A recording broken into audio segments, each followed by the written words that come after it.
So the power of movement and exercise specifically on our mind, mood, and memory. All right, so let's have a look at some of the ways that exercise impacts our brain directly. First of all, it releases endorphins, right? We know this connection that it's these endorphins are these feel good chemicals. We get them from laughing, from sex, from love, from all sorts of things. Endorphins make us feel better. So this helps from the depression and the mood side of things as well. But those same endorphins also help you concentrate and help you be more mentally sharp for tasks. All right. We also have, when we exercise, there is this improved connection between different parts of the brain. So if you think of the brain like this, my handy little diagram that I have here, if I can get that off my wall without breaking everything, right? This isn't looking from the underside, but essentially the front part of the brain has different actions and functions to this middle kind of stem, this amygdala that sits closer to the middle. The amygdala is very much emotion related. It's this kind of what we call our lizard brain or our ancient brain, right? Our monkey brain sometimes, it's called all sorts of things. And it's our emotional response. It's this fear and being threatened and all of these emotional responses.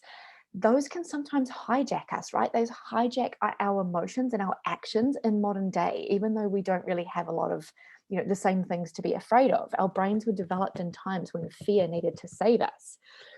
But these different parts of our brain, the front part, is what is more involved in logical thinking and problem solving and critical thinking. So if we can kind of step away from that emotional response and think logically about things, we start to prime our brain for long-term benefits and long-term thinking rather than these short-term immediate gratification rewards. And this is what exercise does for us. It helps to improve both the blood flow and the actual brain wiring between these parts of the brain. So we become better equipped and more resilient to deal with our emotions because we don't get hijacked by them so often, right? We can think more logically and go, you know what, this has triggered some emotions, but in reality, this is actually what's going on and this is what's causing these, and this is how I get around it. We can solve problems better. It also helps us to, and sorry, that also is just really useful for decision making. We can make better decisions, which is really important when we're looking to improve our diet and our lifestyle, right? If we can make our food decisions based on logic and what we know is good for our health rather than our emotions and what's going to give us comfort right now, then that is a huge benefit. So exercise can help reduce that emotional eating and that kind of side of things as well. Exercise also improves our gut bacterial balance. How insane is that? These things that you don't think are related, but the chemicals and these endorphins and all these other hormones and chemicals that are produced when we exercise actually impact our gut bacteria and change the balance of that to more healthy ratios. So we tend to be less overweight, less prone to things like anxiety and stress. We become better resilient at these sorts of things because of this change in effect in our gut bacterial balance. So we're getting this indirect effect. We know how important our gut health is, and our exercise impacts our gut health massively.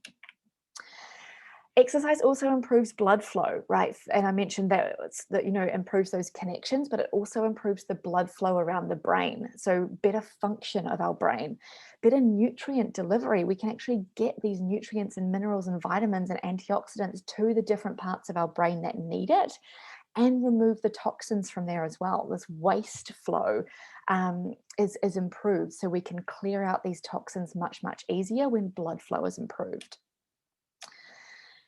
Exercise is also an epigenetic moderator, all right? So essentially what that means is it changes the expression of our genes. So this blueprint of our genes that we have still needs to be read and interpreted, a little bit like a builder reading a plan, right? If your builder can't read the plan very well, then you're not going to end up with a very solid house. And exercise basically helps that builder be better able at reading, better able to read plans and reads them better and is better skilled at doing that and putting those plans into actual, practical actions. So exercise does this for us. It changes the way those genes are expressed and the proteins and the enzymes that are produced from those genes. One of these is BDNF, and you've probably heard me mention this a few times before. It is affectionately called Miracle Grow for the brain, because Miracle Grow is that fertilizer brand that you put on your lawn and it helps your grass grow like crazy. BDNF does the same for our brain. It's like fertilizer. It helps the brain cells to grow, which is really, really important when we're learning. We need brain cells, we need connections. But also when it comes to dementia and Alzheimer's, we lose brain cells and we lose brain mass when we develop dementia. Brains shrink. This BDNF counteracts that, right? It helps to promote growth to counteract that shrinkage. So we get less of the memory symptoms and the impairment of a shrinking brain. So this BDNF is absolutely crucial. It also helps us in forming new habits and building new habits and new pathways. So whether that's mentally our thought patterns and breaking out of anxiety and depressive thought patterns, or if it's just helping you to do more exercise in your day, right? Exercise will help you build that habit of doing more exercise. It is self-perpetuating, which is why this is so freaking amazing. Another gene expression that it changes is actually some of these antioxidant enzymes. So these things that go around and mop up all the free radical damage that happens in our body. Exercise increases the production of these. So we get sort of these anti-aging effects and less inflammation and less damage to our cells and less damage to our DNA. So our DNA is replicating in a much better way, which means that we age better. We are less inclined for age-related diseases, of which obviously dementia and Alzheimer's is one of them. It also, there's these genes that are involved in a process called methylation. And I'm not going to go into this because this is a big topic, but essentially all you need to understand is that poor methylation is a risk factor for dementia and a lot of cancers and a lot of other diseases like diabetes as well. So if we can, by exercise, increase and improve our methylation, then that's a good thing, right? And that is just another way that this happens. And some of you might be familiar with methylation. If you've had any genetic testing, you can be a good methylator or a poor methylator. So for some people, exercise will have even more importance to help improve this methylation if they're not that great at doing it genetically from your blueprint.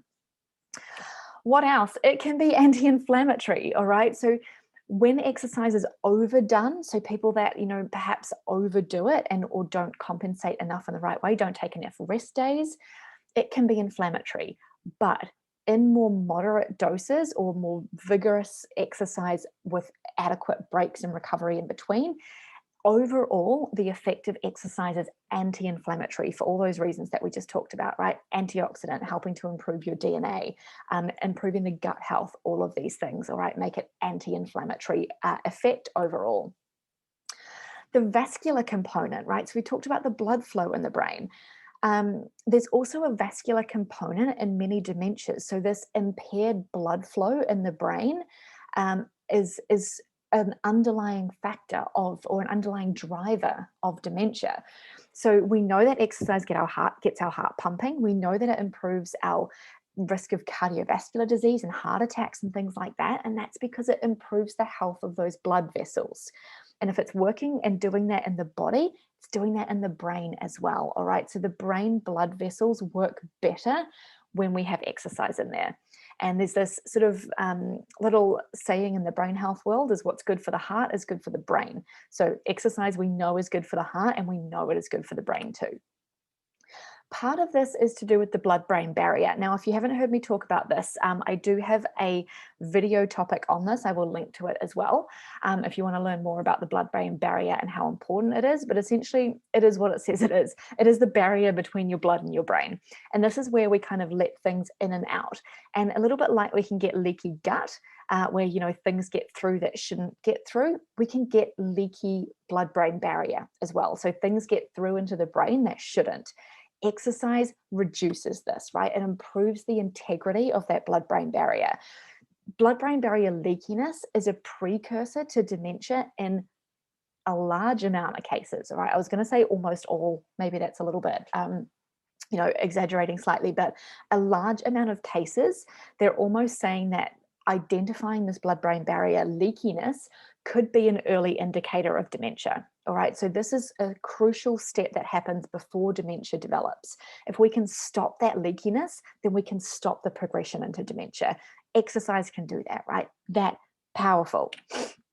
And it also, exercise increases or improves the insulin sensitivity, right? So when we're looking at things like diabetes and blood sugar regulation, diabetes is a lack of insulin sensitivity, right? It's insulin resistance. The cells become resistant to the message of insulin. So if we can improve that, if we can make the cells more sensitive to insulin, then we reduce our risk of diabetes. It also means our brain isn't starved of fuel. And that's what happens when we get insulin resistance inside the brain. So this, moderate intensity activity, 30 minutes, even 3 days a week. That's all that was needed to improve insulin sensitivity and blood sugar balance. So we can go more than that, 5 days, 30 days, sorry, 30 minutes a day for 5 days a week is kind of like the baseline recommendation. But even 30 minutes, 3 days a week is going to give you these improvements. So we can work up to these knowing that every bit that we're doing along the way is helping.